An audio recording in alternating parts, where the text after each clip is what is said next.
It's time for Fibber McGee and Molly.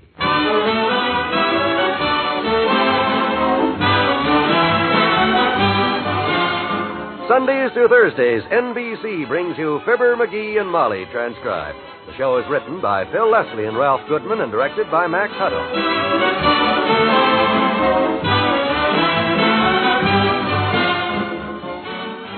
We'll begin the story shortly, but right now, I don't want to interrupt Mr. McGee's daydreams. Soldier, sailor, tinker, tailor, doctor, lawyer. Indian chief. Stop naming your buttons, McGee. Your destiny's already decided. I know, but that's an old kid day habit. Papa used to play it with me. Guessing what Johnny and Jane will grow up to be is still a favorite game with parents. Guessing's one thing and doing's another. That's where the Prudential's education plan comes in. It's one way to wrap the whole business up safe and sure while the kids are still young. Actually, there's no better way for mothers and fathers to guarantee money for the children's education. Even if Dad isn't here when the time comes for school, Prudential's education plan will provide the money for college expenses. You know, tuition, room and board, books, clothing, and all that. And the best part of the plan is that it's a little-by-little proposition. You pay for it over the years while the youngsters are growing up. When they're ready for the campus, you're ready with cash. But it's important to start now to build a Prudential insurance program for your children's education. So call your Prudential agent first thing. He'll be delighted to give you details.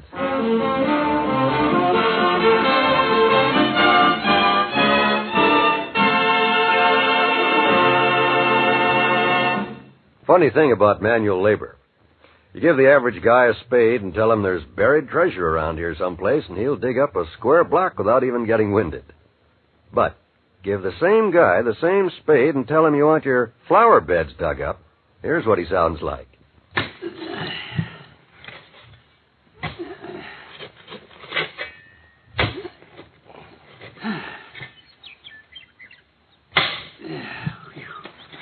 Digging up flower beds is sure a lot of work, Molly. Oh, but it's certainly worth it, dearie. When you see all those little flowers poke their pretty heads up out of the ground and say hello. If any of them ask for me, you can tell them I'm in bed with a bad back.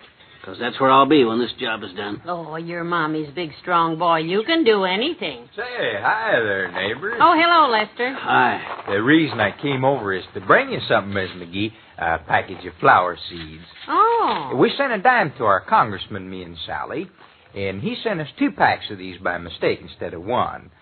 They're fuchsias, see? Oh, fuchsia. I've always wanted to try them. You're welcome to them.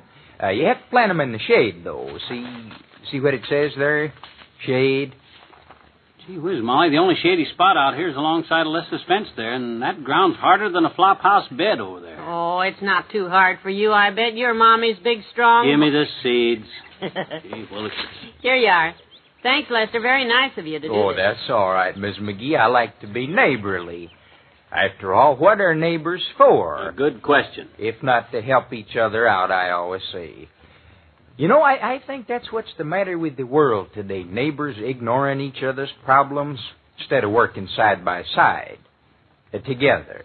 Well, sir, neighbor, I want to tell you that those are my sentiments exactly. They are? What you're actually saying, neighbor, is we ought to be neighborly. We ought to make every day Help Your Neighbor Day.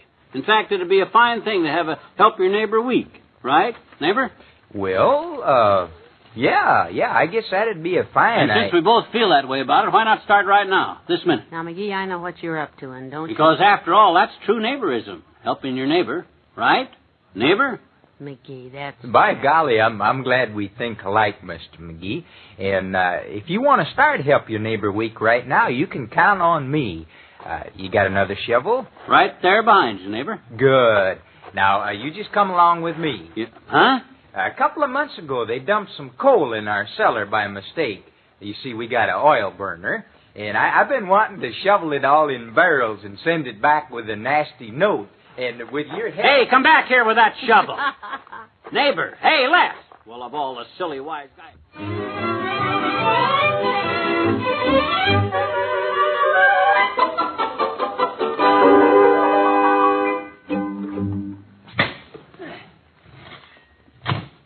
Whew, boy, this is work. At least it's shady here by the fence, but gee whiz, this is... Hey, Mr. McGee, hi. Oh, hi, Teeny. What you doing, Mr. McGee, with the shovel? What you doing besides leaning on it?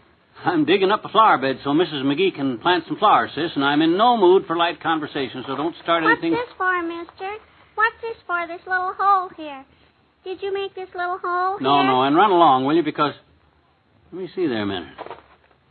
I don't remember seeing this dirt pushed up there in this little hole. Hey, there's something in there. Huh? Looky, it's moving, see? What? It's a little animal or Hey, something. get back, Teeny, get back. Look out. Gee, mister, you're not going to hit it with that shovel, the poor little thing. Stay back. It might be a rattlesnake or something.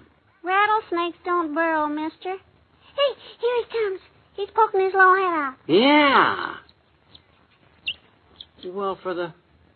What the heck is that thing? I don't know, but isn't he cute, sticking his head out? Looks like the burrow a mole makes, but that's not a mole. Or a gopher. I've seen plenty of them. Look at him. Yeah. Look at that pointed head. And that little beard. Yeah. Boy, if he isn't the stupidest looking thing I ever... Oh, you hurt his feelings. There he goes, back in the hole. Boy, oh boy, if that isn't the oddest looking thing I ever... Molly! Hey, Molly, come on out here quick. And bring the encyclopedia. The big one. I think we discovered something.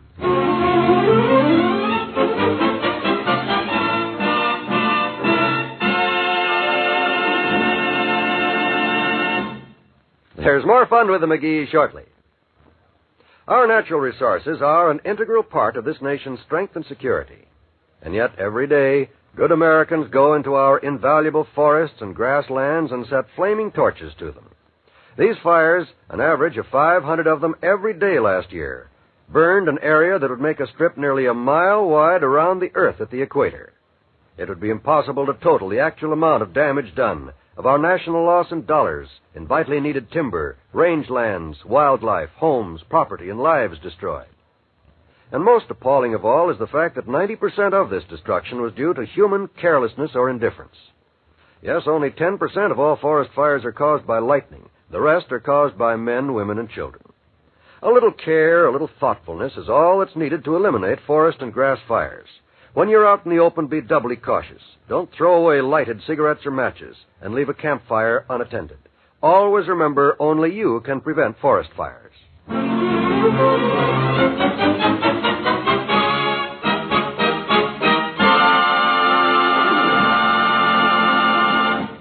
Right there, Molly. It stuck its head out of this hole right here. Give me that description again, and slowly. Well, like I said, he had a small pointed head. Yeah, and long curved teeth. Yeah, and little pointed ears that kind of droop like a cocker spaniel's. Mm-hmm. And a kind of a fat little nose parted in the middle. Yeah. My goodness, I wish he'd come up again. This I would like to see. Yes, so would I. Often wondered what McGee looked like as a baby, and this sounds like a perfect description. Oh, hi, Waddlebottom. Hello, Doctor. Hello. Did you hear what we just saw, Teeny and me? I heard your description of what you said you saw. Hi, Doctor. Oh, hiya, Teeny. You better get him out of the sun, Molly. He's cooked. Oh, is that so?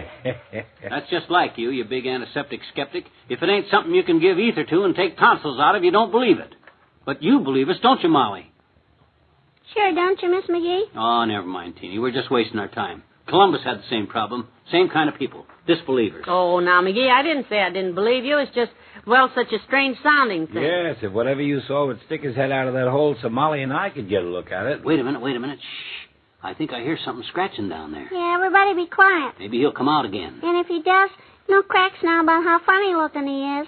That's what insulted him the last time we made him run away, and nobody will believe us, but because we... Teeny, shh. Now, let's just all sit down here, around the hole, and wait. That's it. Sooner or later, he'll come up, and you'll see what it is.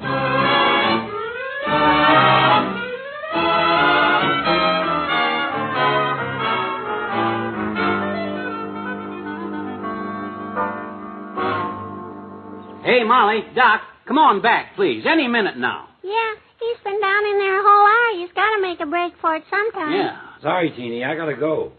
But if he does come out, McGee, you catch him. And if he fits that description you gave me, I'll give each of you kids a quarter. So long. And you'd better get back to your spading, McGee. It's getting late. Dinner will be ready in a half an hour. Huh? Yeah. They think we made the whole thing up. Dad rat that little what's-it anyway. Making a couple of dopes out of us like that. Yeah. Least it could have done was show itself again. So they'd believe us. Just stick its stupid-looking head up out of that hole. There he is. Hey, quick, Teeny, grab him. Grab him. Aw, dead rat. He's gone again. Oh, gee. Hey, wait a minute. I got a terrific idea, Teeny. I got a piece of strong cord over here somewhere. Yeah, here it is. What you gonna do with the string, mister? You gonna tie some bait on it and fish down the hall? No, I'm making a noose, Teeny, and I'm going to drape it around that hole, and the next time our little friend sticks his silly-looking noggin out of there... Oh, gee, mister, don't hurt him. He's cute, so don't... I won't hurt him. Wait till I get it fixed around the hole here. Hey, when we catch him, could I have him for a pet? Could I, He'd be swell to scare my teachers with. Toads and spiders don't work anymore. They're used to them. I got the trap all set. Now let's be real quiet and wait, because... Hey, he's moving in there. Huh? Yeah, he's moving. I can hear him. Sounds like he's coming up again. He is. See, there's his whiskers. Okay, little whatsus. Just stick your head way out. I'm waiting for you this time, boy. Move out of the way, Teeny, so as I can give it a good yank. Don't tear his beard now. That's the cutest part. Don't ruin it. Uh-oh. Here it comes. Here it comes. There's his little fat nose. Yeah, and his little pointed head. And the beard. Now wait till his head comes clear out and... Huh? I got him!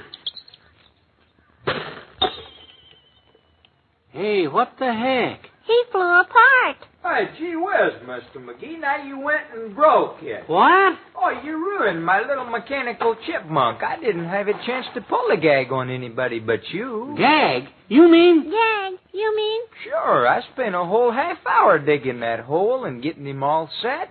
I've been squatting behind my fence there all afternoon working it, and now you ruined it. Well, of all... You tore the valve out of it, you busted the spring. Ah, this is ridiculous.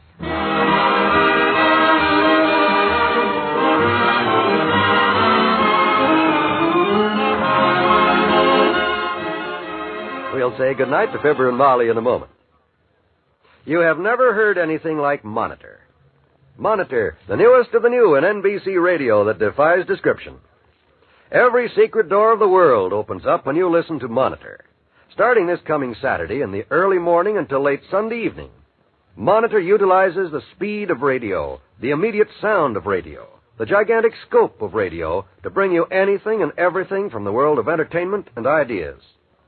You may hear a complete 2-hour Broadway show, or your next-door neighbor commenting on the State of the Union. Monitor will take you anywhere in the world in a matter of seconds. Monitor is the show that is vitally there at the exact moment of happening.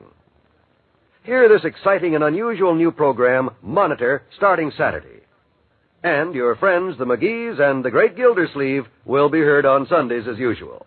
Remember, Monitor NBC for the best in radio entertainment. For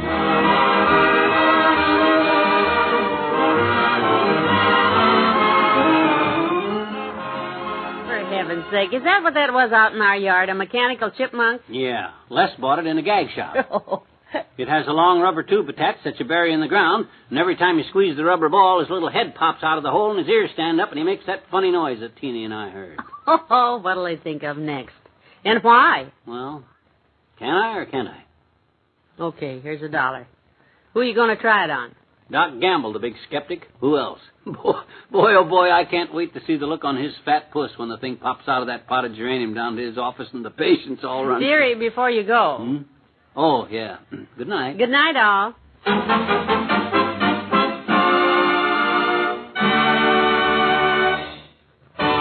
Fibber McGee and Molly is an NBC Radio Network production transcribed, with Arthur Q. Bryan as Dr. Gamble and Robert Easton as Les.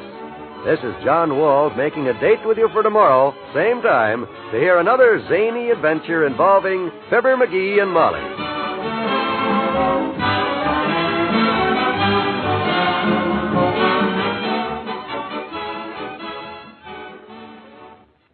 Join the Great Gildersleeve for more fun in Summerfield tonight on the NBC Radio Network.